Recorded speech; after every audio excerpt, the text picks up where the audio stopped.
Once again, Kilifi is staring into the abyss of horror. More bodies have been discovered in shallow graves at Nzaro forest in Kilifi County. This grim revelation reopens wounds that our community is yet to heal from following the Shakahola tragedy. And it deeply raises troubling questions about how such horrors continue to unfold on our soil. This tragedy is not an isolated accident, but is evidence of a festering rot that our security agencies either ignored or failed to detect. The people of Kilifi deserves respect and answers. We cannot and we must not normalize mass graves in Kilifi or anywhere in the country. Where were the security systems meant to safeguard the people, to safeguard our people? How can history be allowed to repeat itself in such a brutal and shameful manner? We must also ask uncomfortable questions. Is this a copycat of the Shakahola massacre? Is Nzaro being used as a dumping ground to hide atrocities, where people are killed and buried without trace? If so, then we are not just dealing with the Shakahola cult, but also coordinated criminals who thrive under the blind eye of those tasked with protecting us. As this is not a failure of security, but is a failure of humanity.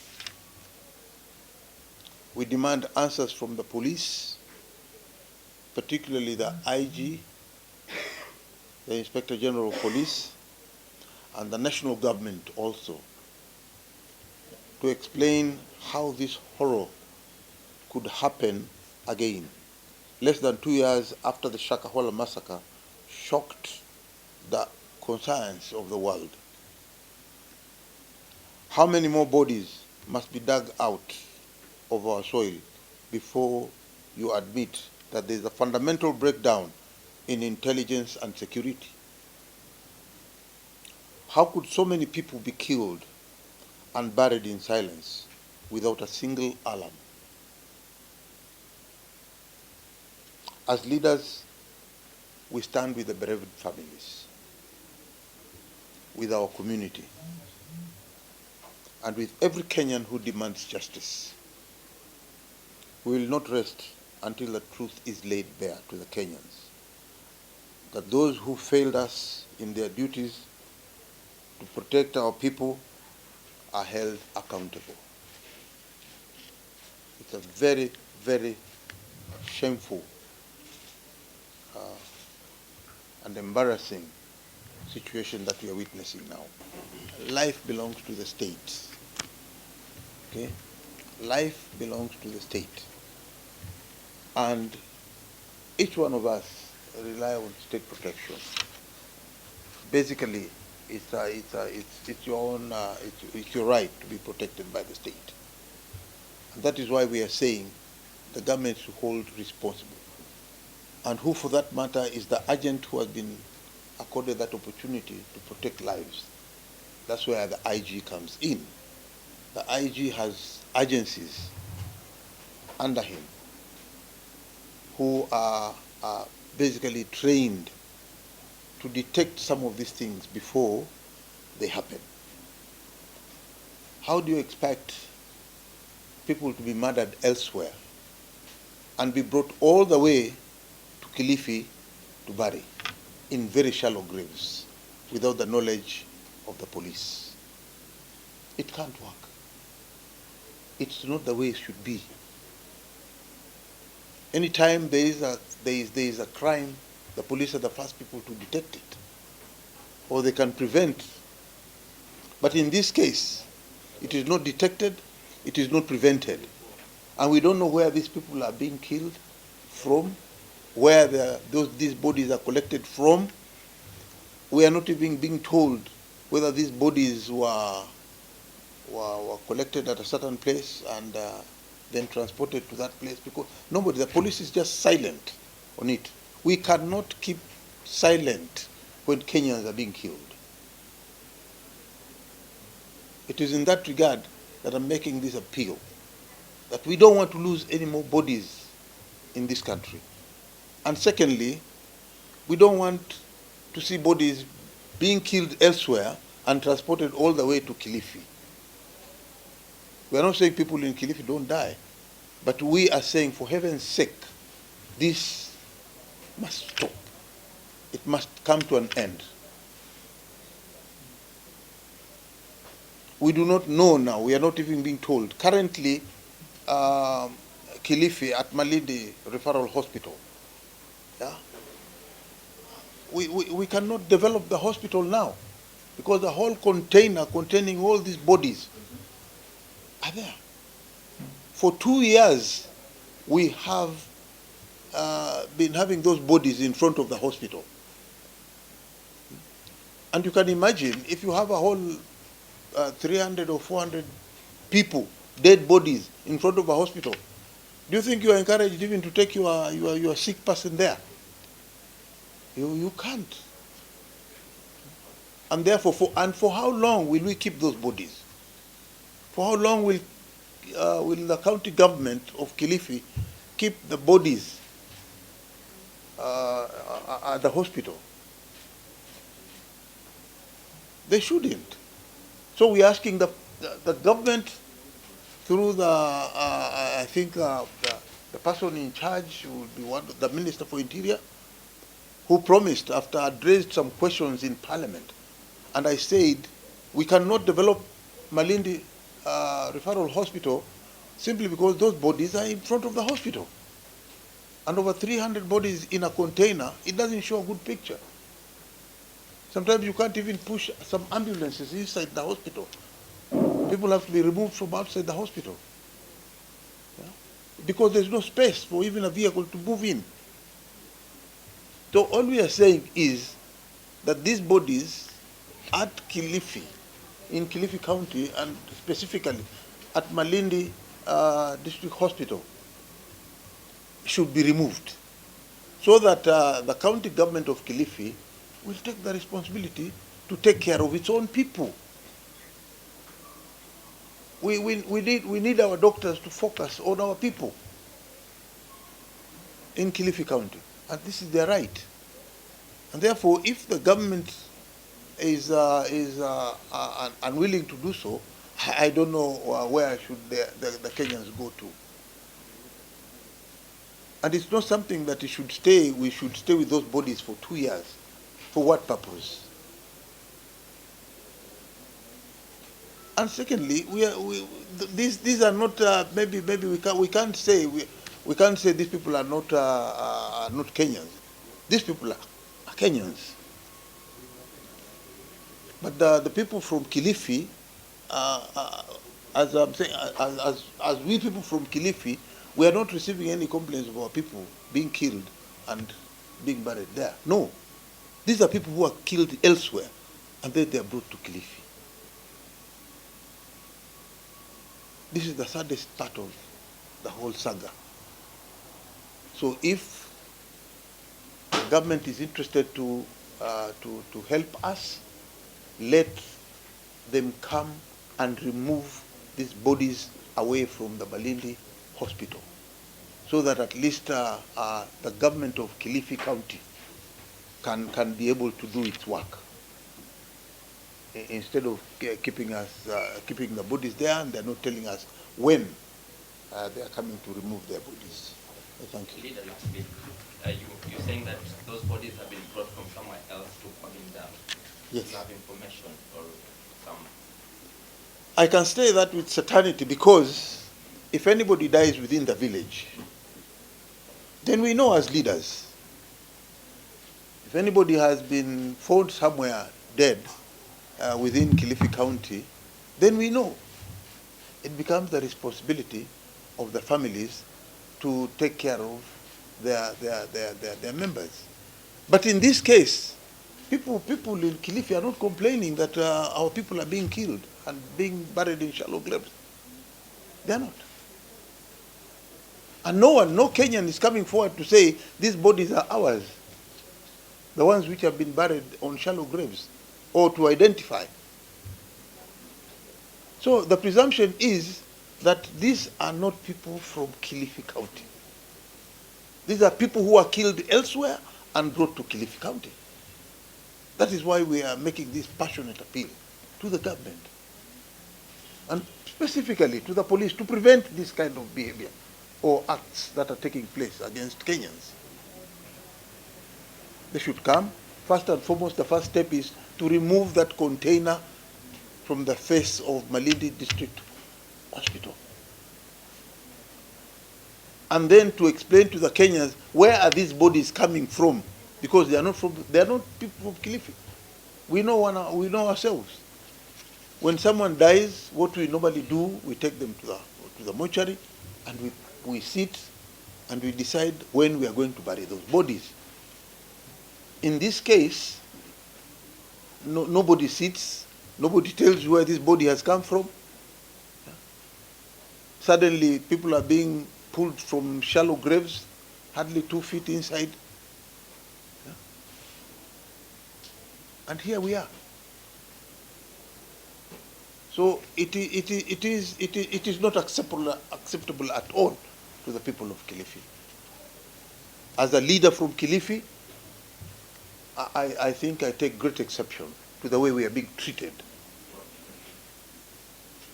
What basically the government is showing us is like we don't belong we don't have any kind of sense of belonging to the government. Like we don't exist at all.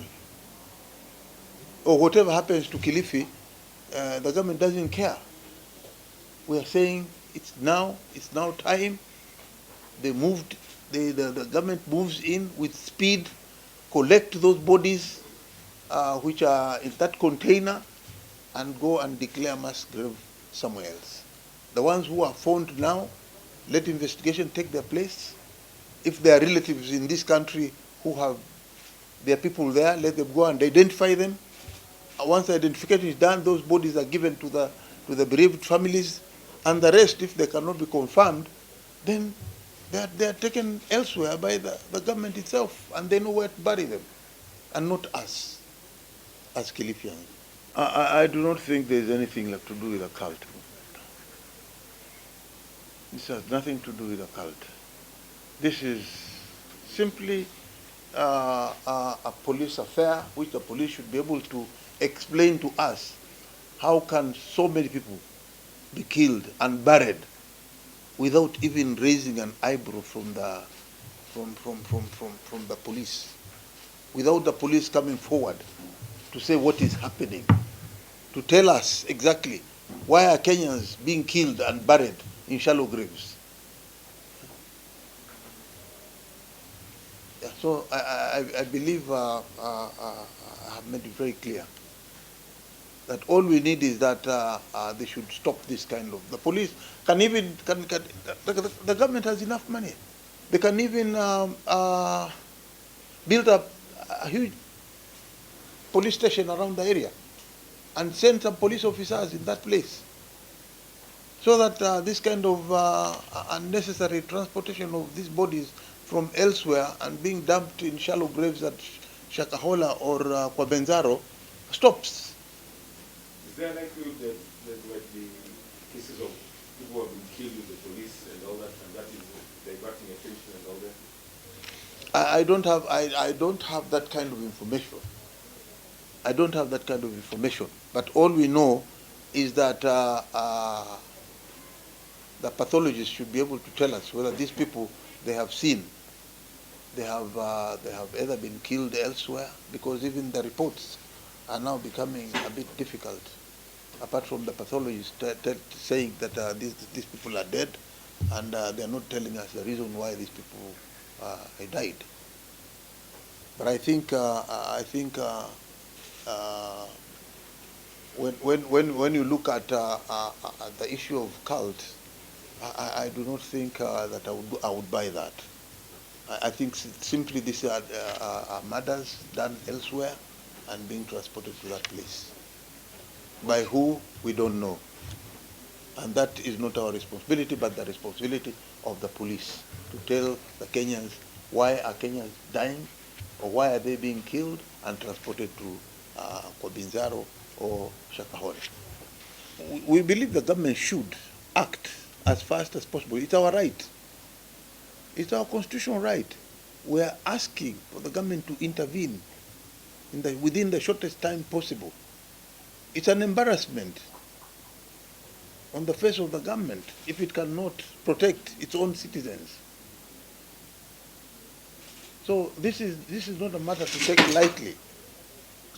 We are taking it so seriously in Kilifi, and we don't want Kenyans to die. We people in Kilifi are safe enough, and we believe that we have enough protection from the police. And therefore, if these bodies are collected or are killed elsewhere and transported, because I'm sure definitely they are being transported to those areas. And who transports them?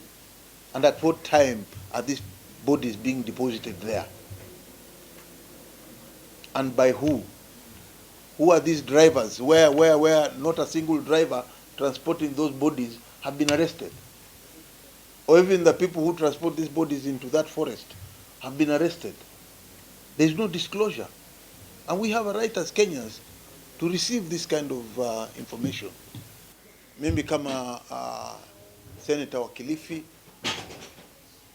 ni jambo la kusikitisha sana kuona ya kwamba tumekuwa na vifo visivyofahamika vya Wakenya. Cha kwanza ni kwamba hivi juzi tu, wiki imemalizika sasa, hata siku 7 hazijamalizika, tumepata tena kesi za watu kuuawa na kutupwa, miili yao kutupwa katika mahali kunaitwa kwa Nzaro, pande za Malindi, karibu na Shakahola, ambapo si mbali sana na Shakahola. Kitendo hichi kilichotendeka Shakahola miaka miwili iliyokwisha ni kwamba watu waliuawa, na wala mpaka sasa hakujajulikana waliowaua wale watu, ama hakujajulikana ama mtu kupatikana na hatia ya kwamba yeye alihusika na vifo vya hao watu. Na hao watu mpaka leo wako ndani ya makonteina ile sijui inaitwa nini, lakini ni wamewekwa katika ile friji, ama sijui tutaita katika nyumba baridi ya kuona kwamba miili yao itahifadhiwa kwa kisawasawa. Lakini miili hii imeketi na sisi zaidi ya miaka 2 ikihifadhiwa, na hatuambiwi wale jamii zao wako wapi, waje wachukue miili yao ili waende kuwasitiri kule wanakotoka. Lakini jambo la kusikitisha ni kwamba baada ya wiki moja hivi sasa kumetokea kisa kingine cha kwa Nzaro. Na kwa Nzaro pia kumepatikana watu zaidi ya 30 ambao wamezikwa katika makaburi hafifu sana ya kama fiti 2 kwenda chini. Na watu hawa wamepatikana, lakini mpaka sasa bado hatujaambiwa sababu zilizowaua hawa watu, na wala maaskari ama polisi ambao wanahusika na usalama wa nchi yetu ya Kenya hawajaweza kutueleza ni sababu gani maiti za Wakenya zilipatikana mahali hapo, na kilichowaua ni nini, na jamii zao ambao wanahusikana na hii miili yao wajitokeze, waje wachukue hiyo miili yao ili waende wakajizikie nyumbani, ili wapate afueni kidogo, kujua kwamba jamii yao amefariki ama amepatikana mwili wake huko mahali fulani, wapate kujulishwa ama kuja kutambua ile miili ambayo imepatikana watu wamekufa. Lakini mpaka sasa hakuna waliojitolea kuja kuuliza jamii zao. Tunawachwa sisi na maiti mbele ya hospitali ya Malindi District Hospital, tunasema hichi ni kitendo kibaya, manake ile hospitali pia inataka kupanuliwa. Kilifi County Government nataka kutengeneza vifaa vizuri vya kuweza kusaidia watu wake, lakini hiyo nafasi ya kuweza kusaidia watu wake